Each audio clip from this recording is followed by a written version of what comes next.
What's going on, Halo fans? LukeTheNotable here. In this video, we will be talking about Halo's multiplayer. Specifically, we will be answering the question of whether or not Halo's multiplayer is real. Because at the surface level, Halo's multiplayer is just an ancient war between red and blue colored Spartans. I delved into Halo's multiplayer maps and lore to figure out exactly what Halo's multiplayer is. And yes, I found some interesting things along the way. So grab your double XP Mountain Dew, because today we're going to be finding out if Halo's multiplayer is real.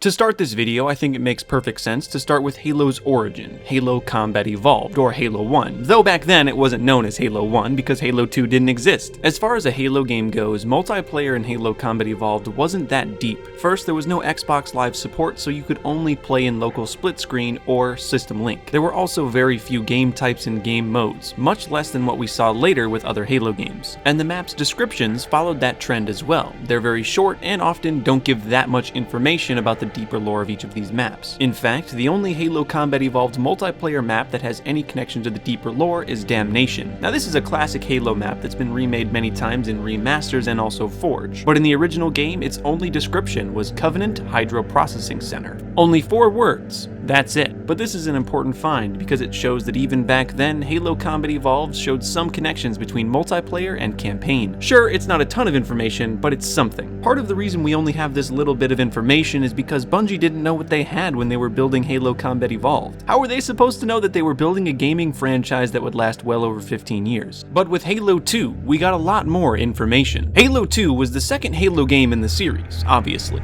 and Halo 2 exploded Halo's multiplayer scene with the addition of matchmaking over Xbox Live. In addition to more maps and game modes, we also got longer descriptions for those maps, and they gave us a better insight into the connections between campaign and multiplayer. One of the best examples here is the description for the map Gemini. Gemini came out with the Maptacular Pack, which was DLC for Halo 2. The location for Gemini is the Covenant's holy city and capital, High Charity, which of course was lost to the Covenant in the events of Halo 2 and the Great Schism. The description of Gemini reads, "This sanctuary now rings with the sounds of combat. The end of the ancient duality of the Covenant is truly at hand." This points to the end of Halo 2 when the Covenant was officially disbanded. Halo 2 also built off descriptions that we saw in Halo 1. Let's look at Blood Gulch. Blood Gulch is easily one of the most remembered maps in all of Halo 1, but its description was pretty vague. It simply read, "The quick and the dead." Yeah, that's it. In Halo 2, we didn't get much more information, but we do sort of get a callback. Coagulation is the Blood Gulch remaster in Halo 2, and the description reads, "Recent excavations have failed to shed light on the true purpose of the outposts in this bloody gulch." We don't get that much more information, but the description for Coagulation in Halo 2 does show us that these places exist within the Halo universe, because the UNSC is studying these areas, doing excavations to try to find out their purpose. Halo 2 Anniversary throws some interesting cards into the hat though. But first, let's look at Halo 2 Classic. Lockout is one of the most fan-favorite maps in all of Halo 2, and its description read like this. "Some believe this remote facility was once used to study the Flood,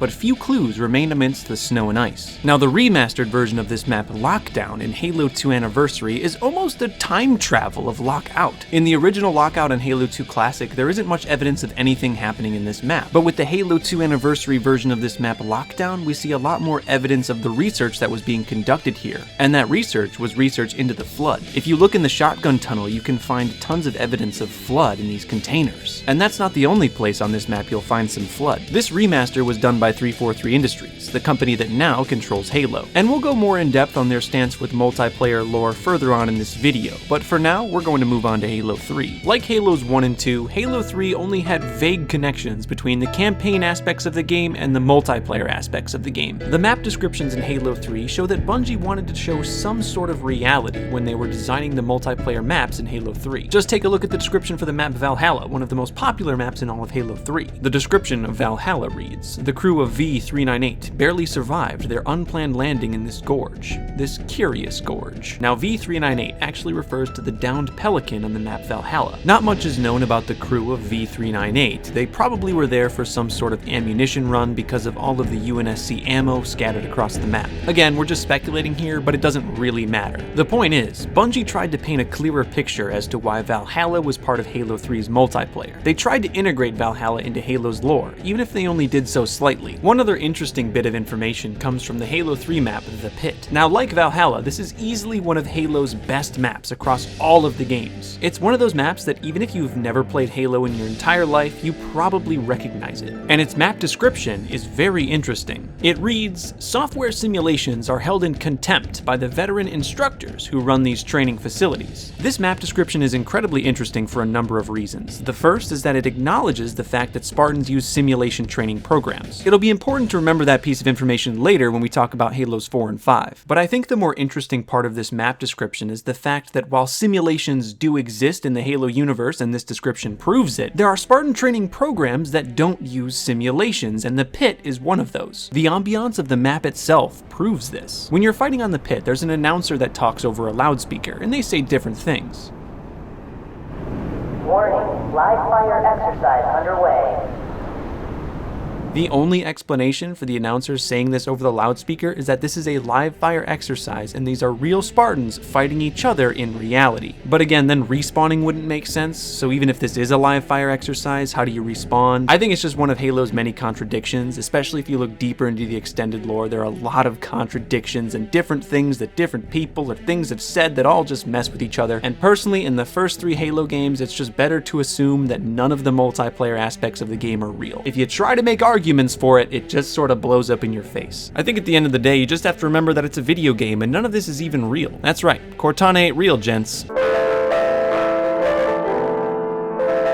We can talk about Halo Reach fairly quickly, but it's more of the same of the first 3 Halo games. While there are subtle hints in Halo Reach that the multiplayer is canon, nothing sort of definitive. Though in the Halo Escalations comic book series, we do see Spartans, including Sarah Palmer, playing Invasion, which was only in Halo Reach. But this is actually a great point to transition into the 343 Industries Halo games, and we'll start with Halo 4. Halo 4 was 343 Industries' first Halo game, and with it, they brought in a whole slew of Halo lore. 343, when compared to Bungie, is much more keen on connecting Halo's campaign and its multiplayer, and they did so primarily with war games. Yes, multiplayer in Halo 4 was renamed to War Games, and this officially showed us that multiplayer was a simulation. They did this so they could experiment with the design of multiplayer and try a little bit different things, like Infinity Slayer. No longer were weapons placed along the map, now you could summon them with powerful demon magic to spawn right in front of you. We also saw interesting new sets of armor, like the Ricochet armor, which obviously wasn't designed for any sort of real combat. If you don't remember the glorious days of Ricochet, Ricochet was a game mode in Halo 4 which essentially is just rugby with guns. Still remains to this day to be my favorite game mode, and I would love if they would bring it back. We were able to sort of bring it back in Halo 5, but not to the full extent. The way the War Games program works is real areas in the Halo universe are precisely scanned and uploaded to the program. Then, Spartans on board the UNSC Infinity can enter the War Games simulation and duke it out on those virtual battlefields. 343 Industries has also retconned some old Halo maps and integrated them into Halo's lore. Many maps in Halo have a War Games number. For example, Halo 3's The Pit has the distinction War Games Map Set 590-1. In doing this, 343 Industries has confirmed the suspicions that the first 3 Halo games multiplayer maps were all just simulations. This doesn't really change anything. You can still go play some Halo 3 The Pit today and your experience won't change if you know it's a simulation or you don't. And with the release of Halo 5, multiplayer lore in Halo expanded even more. In Halo 5, the premise of War Games is still pretty much the same as it was in Halo 4.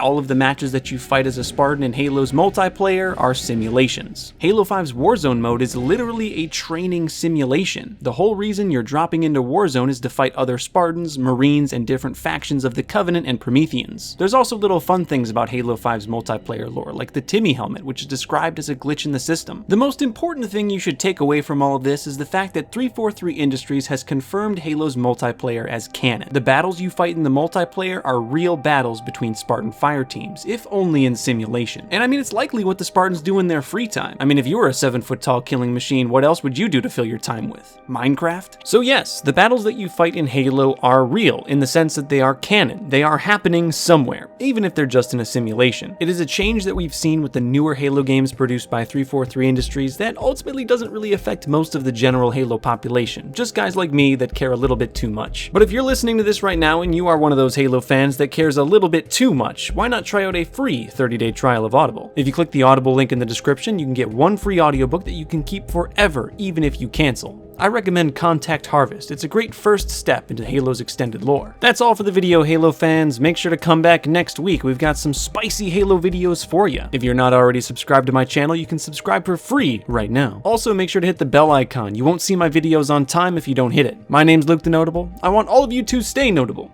and I will see you in the next video.